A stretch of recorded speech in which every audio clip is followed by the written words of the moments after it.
Fala pessoal, nessa aula agora, 5, nós vamos falar um pouco, começar a abordar, porque o assunto ele é extenso, nós vamos ver que existe muita gente que trabalha esse tópico. Quais são os métodos utilizados para interpretar o uso do Antigo Testamento no Novo Testamento? Por que isso é importante? Porque é exatamente esse dispositivo literário ou de interpretação que a própria literatura apocalíptica faz. Sendo assim, nós vamos dar uma olhada em quais são esses princípios ou métodos, quem são os principais autores que discutem esse tipo de abordagem, para nós compreendermos quais são os elementos importantes para nós interpretarmos a literatura apocalíptica à luz do uso do Antigo Testamento. Tá bom? Nós, é claro, vou basear muito aqui em alguns autores que vocês já conhecem, Richard Longenecker, o J.K. Bill, o J.A. Carson, são alguns dos caras que vão discutir esse assunto. Lembrando que esse tópico ele tem ganhado mais atenção, talvez nos últimos 20 anos, não muito antes disso, com obras de cunho maciço e mais especializadas nessa temática. Bom, então só para a gente compreender um pouco essa questão do uso do Antigo Testamento Novo. Só mostrar aqui para vocês, então. Ok, esse é um tópico importante, se nós não conseguimos encerrar todo ele hoje, não tem problema, nós vamos voltar nessa questão, podemos pincelar em outro momento, uma vez que a temática ela é bastante relevante e vasta, né, do ponto de vista da literatura apocalíptica. Então, a questão, houve uma preocupação, especialmente ao longo do século XIX e XX, em se preocupar muito em interpretar o Novo Testamento em si, um pouco, um tanto quanto desprovido da sua relação à maneira como esse elabora o Antigo Testamento. Por isso é que não bastava para alguns autores, agora, de 20 anos para cá, para eles, então, essa discussão esgotou, porque não basta dizer, por exemplo, que João, em Apocalipse, se vale de Daniel. E começaram a perguntar que tipo de uso específico nós estamos pensando quando esses autores, eles citam, eles fazem alusão, reelaboram imagens e símbolos que estão no Antigo Testamento. Por isso que esses estudos eles passaram a voltar mais sobre os métodos em si, do que dizer simplesmente de forma estatística. Antes era uma discussão muito qualitativa, quer dizer, quantitativa, melhor dizendo. Se baseava em dizer quantas alusões, referências existem dentro do Antigo Testamento em Paulo. Existem tantas referências. Então você viu aqueles materiais que traziam todas aquelas citações, não dizendo que isso não tem a sua validade, só que era meramente uma abordagem quantitativa. Contudo, a abordagem mais atual, a abordagem qualitativa, que tem a ver quais são os elementos que Paulo ele retoma no Antigo Testamento e metodológica, quais são os métodos que ele usou. Então você tem uma turma grande, especialmente ligada ao Novo Testamento, lembrando que essa a galera que discute isso é o pessoal da exegese do Novo Testamento, não tanto do Antigo. O pessoal do Antigo talvez não esteja tão preocupado com essa questão. Para a exegese do Novo Testamento, isso é um ponto importante. Só para vocês terem ideia de uma galera aqui. Eu não vou comentar a obra de todos, né, mas só para você entender. Richard Longenecker, E.E.L., J.K. Bill, Grant Osborne, Moisés Silva, S.L. Johnson e o Snodgrass. O que esses caras, eles são, claro, eles não são unânimes, muito pelo contrário, eles têm divergências uns dos outros, mas todos eles estão em busca de compreender como o Novo Testamento, ele trabalha o Antigo Testamento.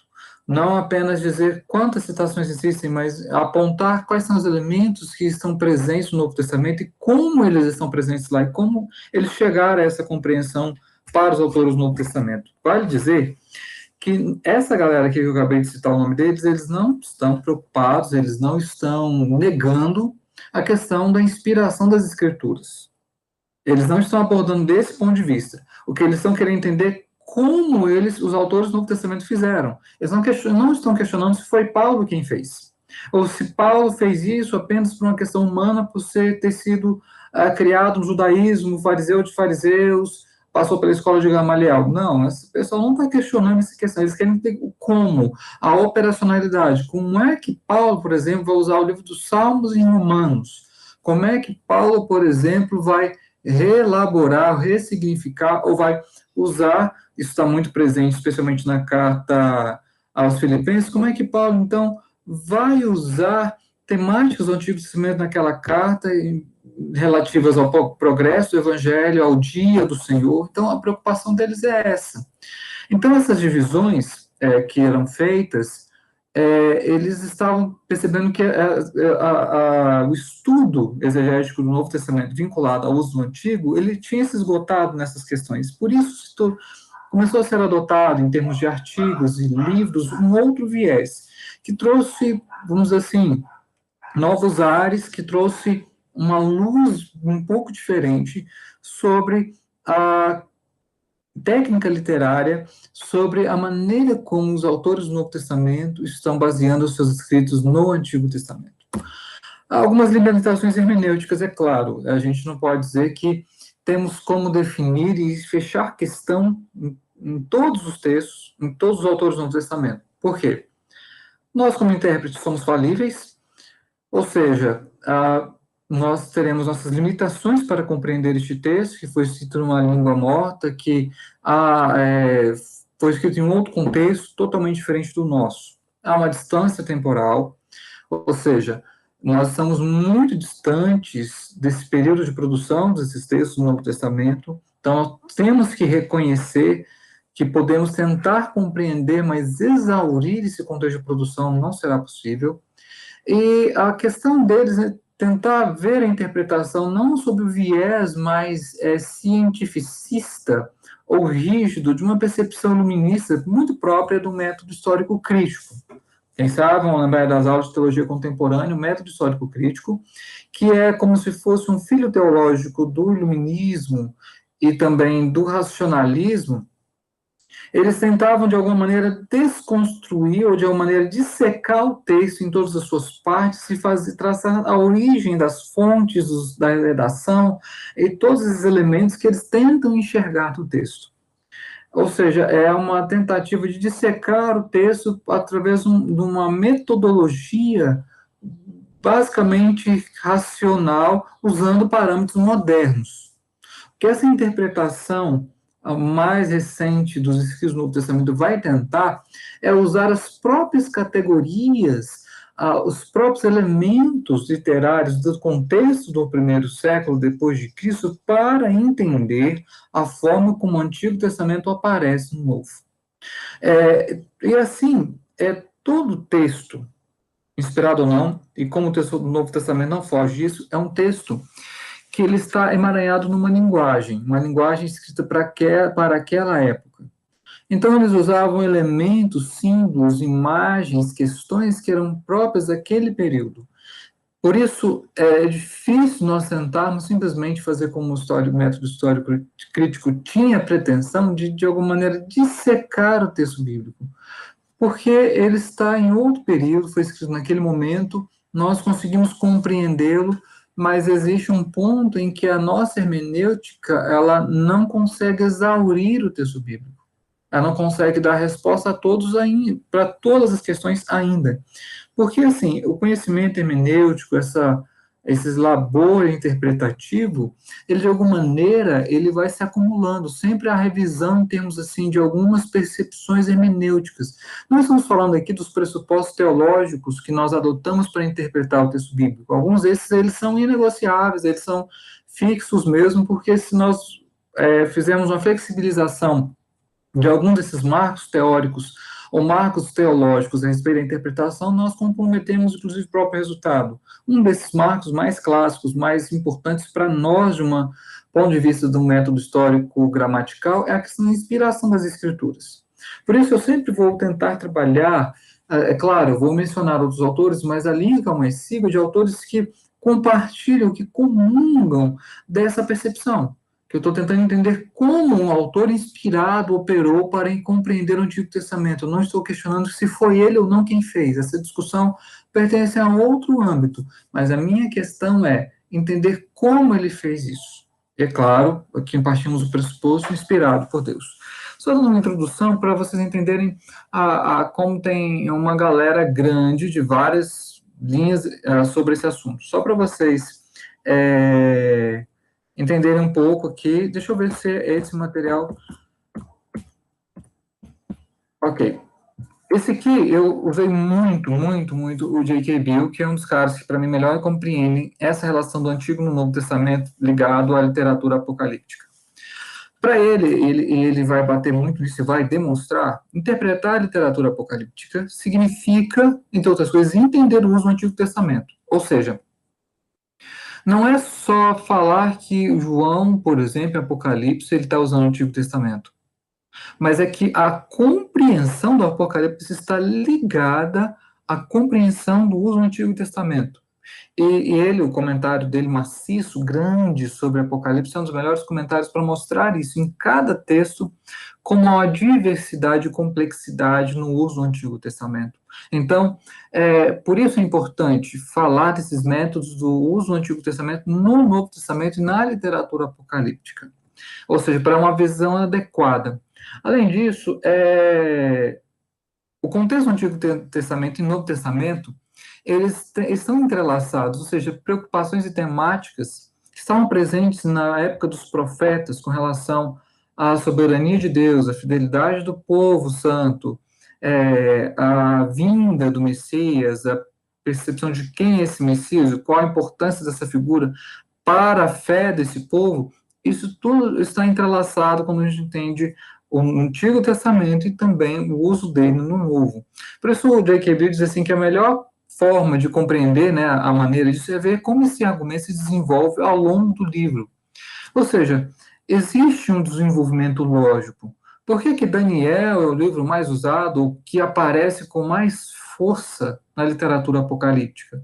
Porque faz sentido à luz dos temas que Daniel trata, que nós já falamos na aula 3. Ou seja, qual é o contexto de Daniel, quais são os temas que ele trabalha, porque isso está presente na literatura apocalíptica e como isso está ligado. Por isso que é sempre fazer um trabalho um tanto quanto comparado. Você, para entender o uso de Daniel, você tem que voltar a Daniel, então você vê como isso aparece na literatura apocalíptica. Outro ponto é a questão da progressividade da revelação. Existem algumas questões que mostram a abrangência desse assunto. Olha o número de opções que temos aqui no quadro, só para você entender. Como que há uma variabilidade, uma diversidade desse uso no Novo Testamento. Por vezes, por exemplo, o Antigo Testamento é usado como texto prova, ou seja, o autor do Novo Testamento lança mão de uma citação, de um personagem, de um evento relativo ao Antigo Testamento para provar o seu argumento, com um texto comprovativo, né, de comprovação. Além disso, existem questões em que o Novo Testamento prova o Antigo. Ele está atestando o Antigo. Um dos casos talvez mais clássicos disso é o discurso de Pedro, salvo engano, em Atos capítulo 2, quando ele vai trabalhar alguns salmos de textos bíblicos para apontar, e Joel, para apontar a vinda de Cristo. Ou seja, o Novo Testamento, ou seja, a vinda de Cristo está comprovando aquilo que Joel disse. Além disso, existe um outro tipo de caso, é o terceiro, em que o Antigo Testamento tipifica o Novo, ou seja, existem eventos, objetos, pessoas no Antigo Testamento que são tipos de Cristo no Novo Testamento. Como, por exemplo, um dos casos mais conhecidos é a pedra, que Paulo fala em 1 Coríntios 10, verso 4, que era Cristo, a pedra na qual Moisés bateu. Então, aquela pedra era um tipo de Cristo. Então, o Antigo Testamento tipificando o Novo. E existem questões em que o Novo Testamento ele expande a compreensão e noção do Antigo Testamento. Se eu posso dar aqui uma ilustração, no livro de Apocalipse, você verá que os termos e categorias que eram usados para Israel no Antigo Testamento, nação santa, povo, sacerdócio, eles são expandidos em Apocalipse para se referir a toda a igreja composta de judeus e gentios. Então, O Novo Testamento está expandindo o Antigo Testamento. Por isso que eu acho interessante esse trecho aqui do texto do Bill, porque é exatamente isso que ele está propondo como método. É rastrear a trajetória interpretativa ou teológica da utilização do Antigo Testamento. Ou seja, é possível fazer isso? É. Só que é um exercício que demanda você tanto dominar a conceitos e questões do Antigo Testamento quanto do Novo. O quarto elemento importante dentro desse uso do Antigo Testamento é a localização canônica do Antigo Testamento e do Novo.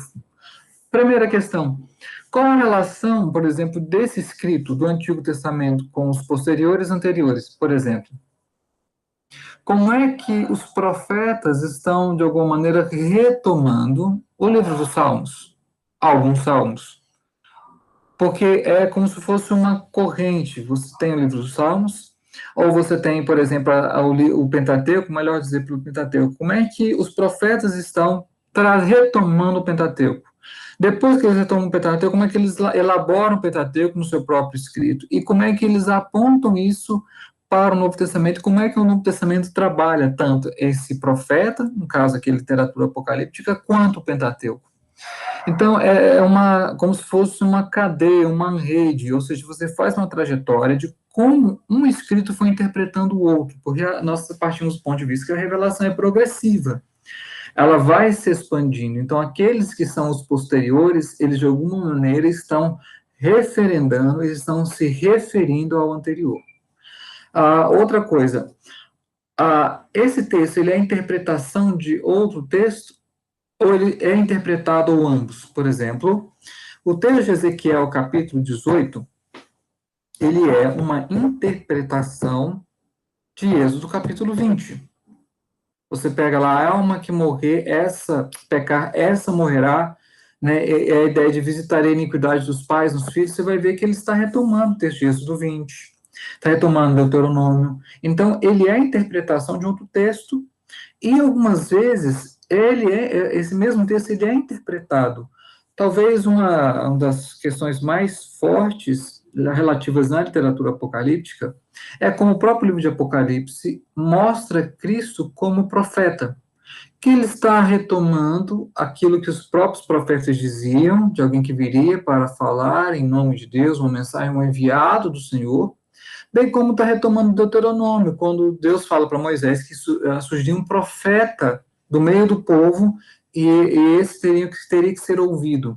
Então, só para mostrar um pouco como esse quadro ele é, de alguma maneira, bastante interessante e, ao mesmo tempo, ele é permeado de categorias que são próprias dessa área do estudo do uso do Antigo Testamento no Novo. A questão é, isso aqui eu já falei, como é que a gente vai fazer isso? Então, uma outra questão que é legal é quando você faz uma comparação entre o cânon cristão e o cânon hebraico. Porque nós estamos tão acostumados a lidar com o cânon cristão, que é uma divisão um pouco mais literária do que exatamente teológica, que nós esquecemos que os próprios hebreus, os judeus, eles tinham a sua divisão canônica. Por exemplo, Josué, Samuel, no cânon hebraico, eles figuram entre os profetas e não como escritos históricos. Por que eles figuram como profetas? Essa é a questão. Por isso, às vezes, a percepção do uso do Novo Testamento leva em consideração a localização daquele escrito no cânon hebraico e não no nosso cânon, porque o nosso cânon é posterior. E é a questão que a gente tem que ter um pouco de cautela. Falando em cautela, algumas questões a gente tem que ter cautela quando a gente vai estudar a maneira como os judeus, ou como esses fariseus, escribas, essa tradição rabínica, se utilizavam dos escritos do Antigo Testamento. Primeira cautela é tentar, de alguma maneira, ter certo receio em falar categoricamente que naquele texto específico do Novo Testamento, Paulo está usando determinado método rabínico. Às vezes é possível identificar isso de uma forma remota, às vezes não é possível. há que ter esse cuidado. Um autor que eu acho que talvez vá um pouco além, embora o trabalho dele seja importante, é o Richard Longenecker. Ele tem um livro que, infelizmente, não foi traduzido, que ele fala da exegese bíblica no período apostólico. Muito do seu trabalho vai se voltar a essa tradição judaica a respeito do Antigo Testamento. Só que ele é muito enfático em dizer que os autores do Novo Testamento, em maior parte da interpretação deles, era uma interpretação rabínica, ou quase isso que ele afirma. Não é por aí. Além disso, tem que ter um certo cuidado com o anacronismo. Por exemplo, existem escritos judaicos, como o Talmud babilônico e outros, que eles são posteriores ao Novo Testamento. Eles são de um período muito depois. Por isso que aquele trabalho do E.P. Sanders e do James Dunn, que é a nova perspectiva de Paulo, que resgata esses escritos judaicos para tentar mostrar que, para reconstruir a mentalidade rabínica do primeiro século, com base em escritos rabínicos posteriores, é falida. Ela tem suas falhas, as suas incongruências. Porque uma coisa é eu tentar enxergar num escrito contemporâneo de Paulo essa forma de interpretação. Coisa muito diferente é eu pegar um escrito judaico do século IV, V, depois de Cristo, de falar que esse escrito representa aquilo que um judeu do primeiro século estava fazendo. É muito complicado fazer isso. Por isso que tem que tomar cuidado. E essa crítica das fontes, tentar enxergar muitas fontes judaicas por trás desses métodos de interpretação é complicado. Por isso que a gente tem que ter uma certa cautela em fazer um paralelo muito grande ou muito estrito entre o Novo Testamento e o judaísmo naquele período. Existem algumas pontes de contato, sem dúvida, por causa da mesma ambiência cultural, mas existem diferenças gritantes, muito grandes. Então, por isso que tem que ter essa cautela. E eu percebo que existem alguns autores que têm mais ou menos cautela. Se vocês quiserem, assim, fazer uma comparação, um autor que não tem muita cautela para fazer esse tipo de relação é o David Olney, um comentarista de Apocalipse. Ele não faz muito esforço para tentar distinguir o uso de João, do Antigo Testamento, e o uso de escritos judaicos não canônicos.